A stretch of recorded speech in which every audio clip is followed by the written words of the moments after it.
Hello and welcome back. Today we are gonna discuss about Dropwizard and connecting the application with the database. But let's first understand what the Hibernate basically is. So let's proceed with the video.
Now since we know what is Hibernate, let's create and configure the Hibernate in our application book review system which we have created in the last video. So this is the application and it's already running, so I'm gonna test it. So this is the health check API. I'm gonna hit the health check API and see if it's running. Localhost :8080. Okay, the application is running, so let's say book and health check, and yeah, it's running. I'm getting the response and the seconds are changing, so it's running, right? Let's go back to the application now. So IntelliJ application is here, and let's see what we need to configure a Hibernate application. So for a DB connection, we will require a database, the configuration of the database, the database properties, the entity which we are going to save in the database, and the data access object, which is a connection between the entity and the table, the database. So these are the things which are required. So let's go to the dropwizard.io and search for Hibernate. So this is there, and here it is showing the configuration which we require for connection, the database, data source factory, and the Hibernate bundle connection.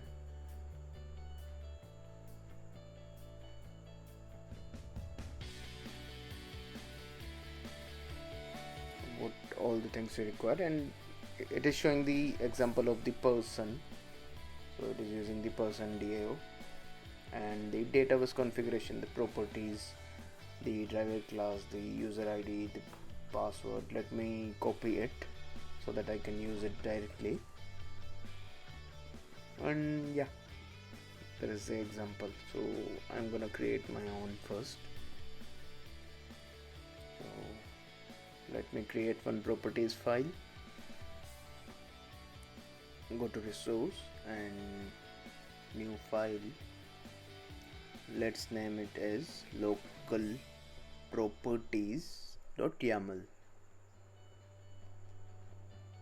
So we can have different properties file for different environments, for dev on prod, etc. and etc.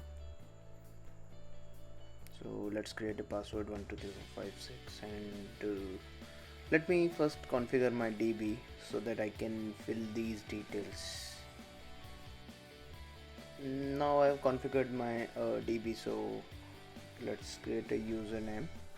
It's Nemo, and I don't have any password. My URL is localhost colon 5436 localhost colon 5436, and my DB name is developersfun. So I'm gonna write developers_fun, and that's all we require, the custom properties. Otherwise, let's keep everything as default. Now I'll run this, and nothing's gonna happen because we have not connected the property yet, and we have not configured the Hibernate till now.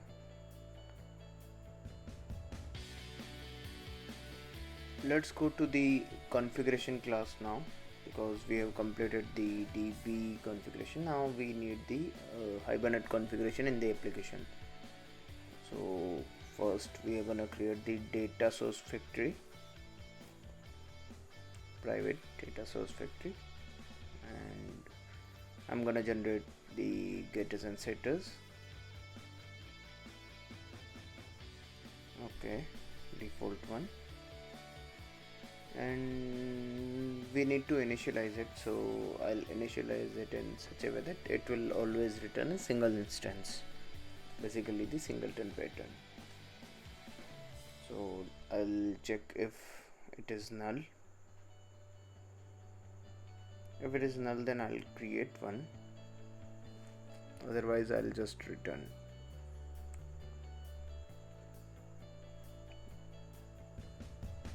Data was equal to new factory. So if it is null, then it will create, otherwise it will return directly. I'm not touching the setter. Now let's have a DAO caller here. I don't have DAO till now, so I'll create is, and when I'll use it, private final book review DAO. Book review DAO. Let's keep it as book review entity DAO, and the name book review entity DAO. Create one.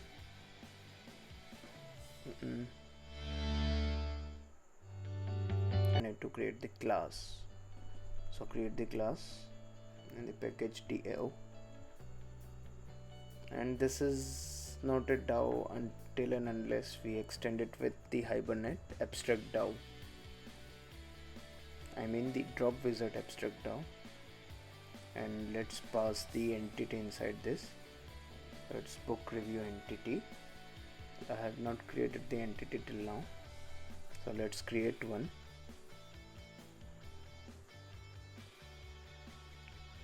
Should be in the package entity.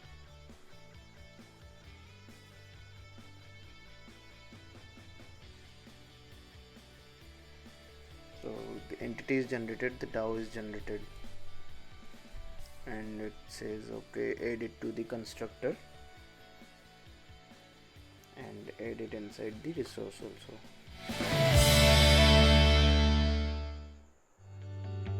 Let's create the constructor over here also, so the errors are resolved in the DAO class.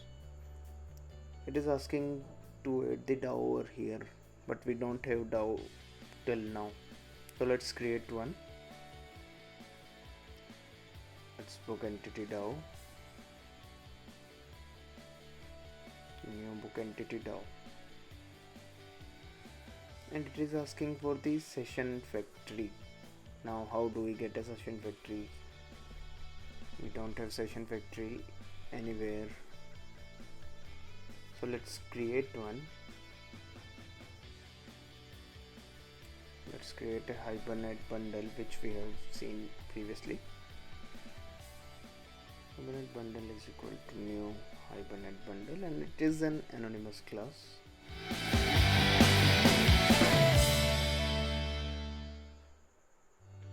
So we need to pass the entity here, entity.class, and I made a mistake over here. It's entity, not entity DAO. Entity, and I'm going to pass the configuration.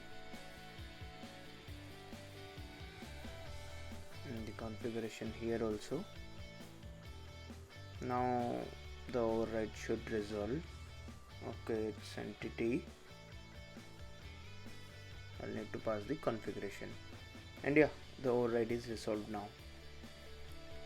I'll also initialize it. So where is the initialize? Okay, here it is. So I'm just copying it directly.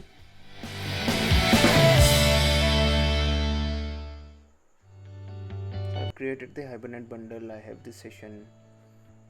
Now initialize the bundle, and that's Hibernate bundle. So I think everything is done. We have created the bundle, we have initialized the bundle, and we have passed the session factory. Now let's create the entity. So the @entity annotation is the entity or the table representation in the code.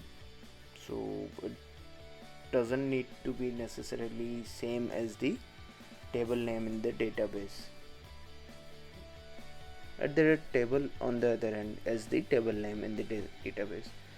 So the book review will be the exact table name in the database.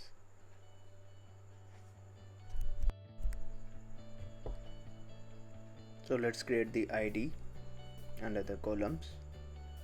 So integer,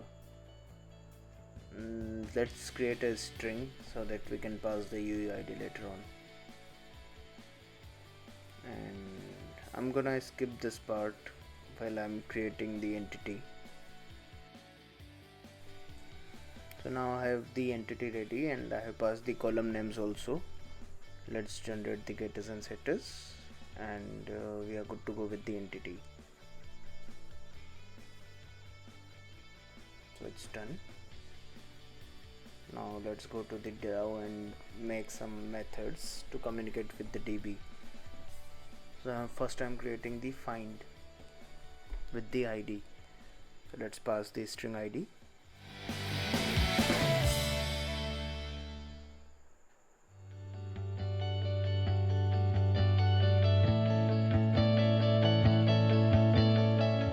And it will return the book review entity. So return get by ID, and that's it. We don't need to write the big query, that's just get ID, and let's select a star from this where ID is something.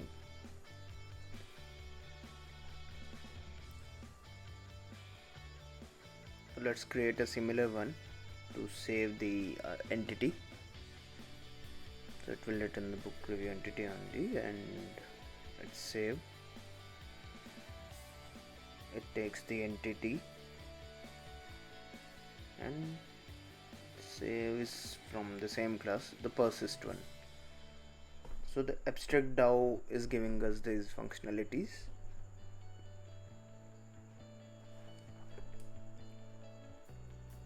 So since we have completed all the configurations like connection with the DB, configuration properties, entity and DAO, let's check if something is left. So YML is complete, everything is complete. So let me copy the path and set the configuration.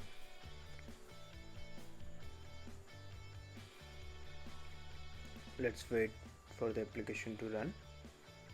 Something broke. It says unrecognized field database. Okay, so we have no property in our configuration file, and we have configuration in the YAML. So what we can do is we can add a JSON property tag.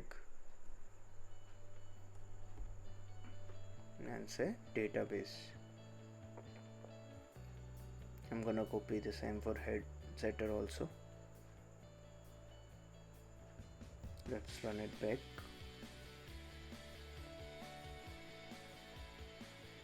Something else broke, so we don't have driver. Why don't we have the driver?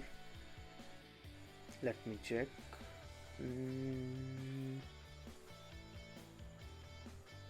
Yeah, oh, Postgres driver. We don't have driver because I'm an idiot. I'm really an idiot. So this class, it's finding in the project, but we don't have any dependency of Postgres in the project. So let's go and get the dependency.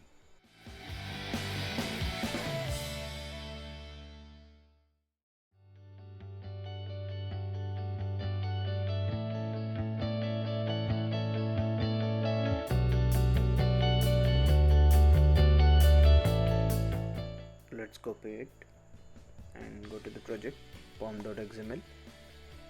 We don't require the h2 database, so let's comment it out. And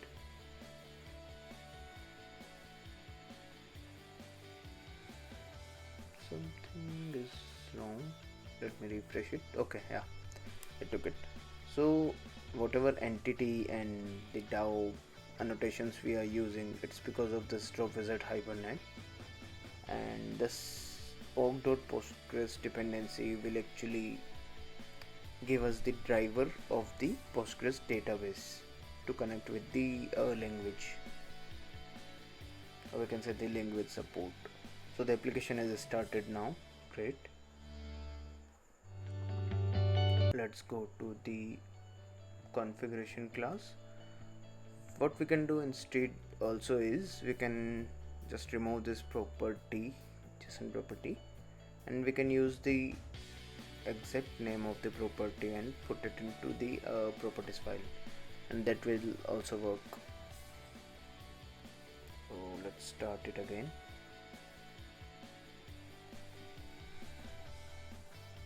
And started. I don't have any table created till now. No. So let's go to the application and create some resource methods with the endpoints. Let's copy the previous one. So it will be the post, because we need to save the book review, and let's call it a review.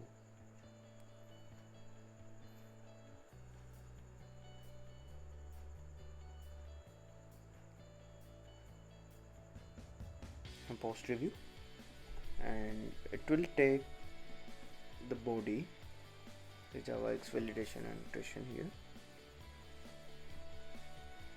and book review entity.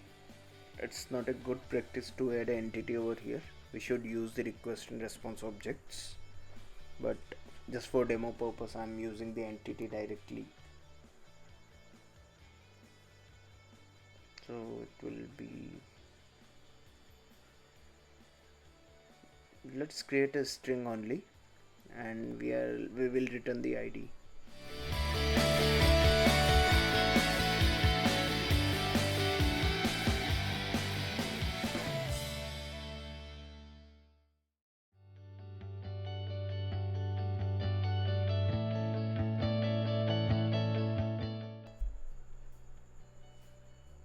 So the book review entity DAO.save, and it will return the entity only. And if it saves, then let's say get ID.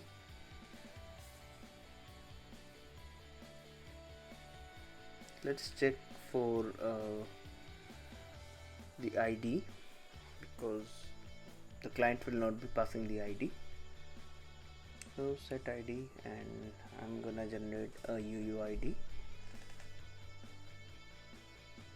It is asking for bits. Let's use this one, UUID.random UUID. Okay, it takes as a string. So when the entity is passed, we'll send the ID of the entity here, and let me check if the ID is null.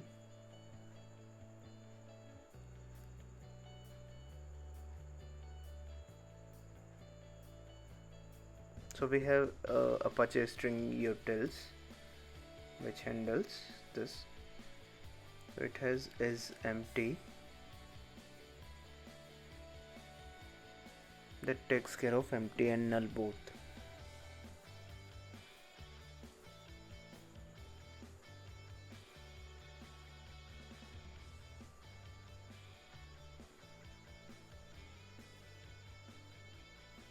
So the endpoint is there, everything is there. Let's run it.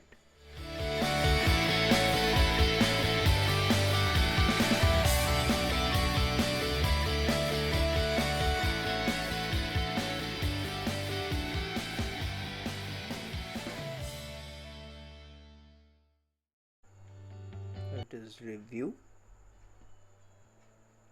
Let's pass the body and intro JSON, and we have the book ID. Let's take as 1 2 3 4.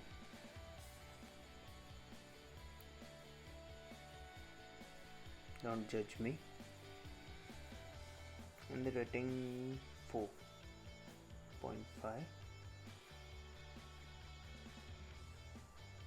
No, we have integer, right? So it's 4. And the review.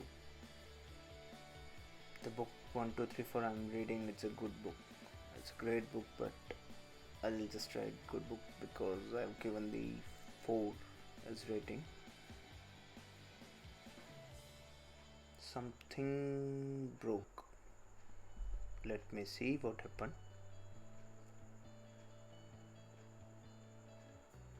It says no session currently bound to the execution because we forgot the unit of work.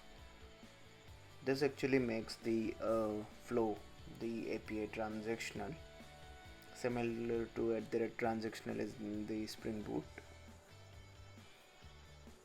Now let's try again, and something else broke.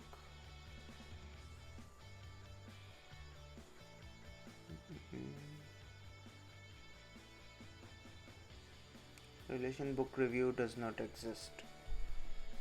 This may be because I don't have the table created and the Hibernate has not generated it.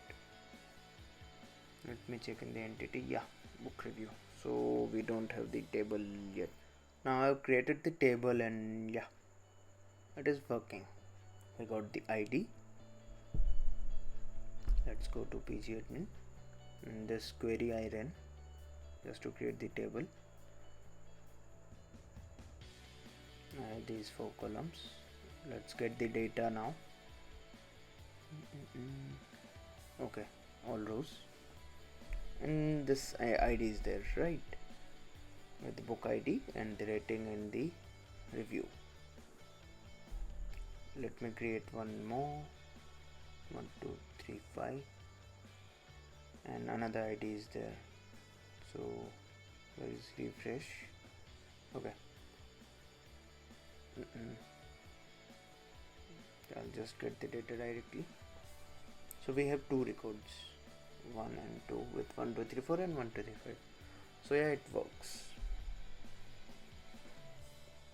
Now let's create the get API. So we'll go to the resource. I'll copy this whole thing. Let's get the same endpoint, get review, and we don't need to pass the body here now. They will pass the ID.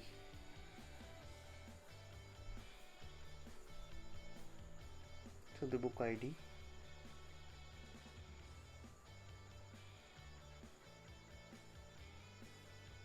book ID,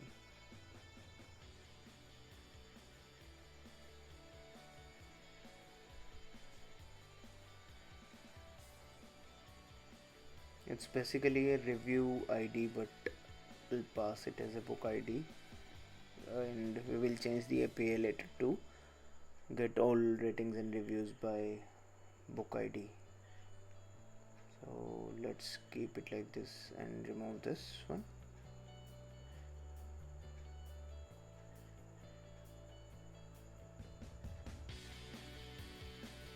Now rerun the application and I'll copy this ID. Let's make it get. In query params we have book ID, and I'll paste the ID. It says something went wrong.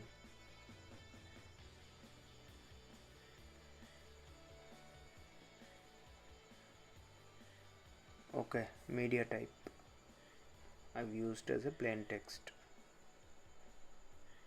Let me take a JSON.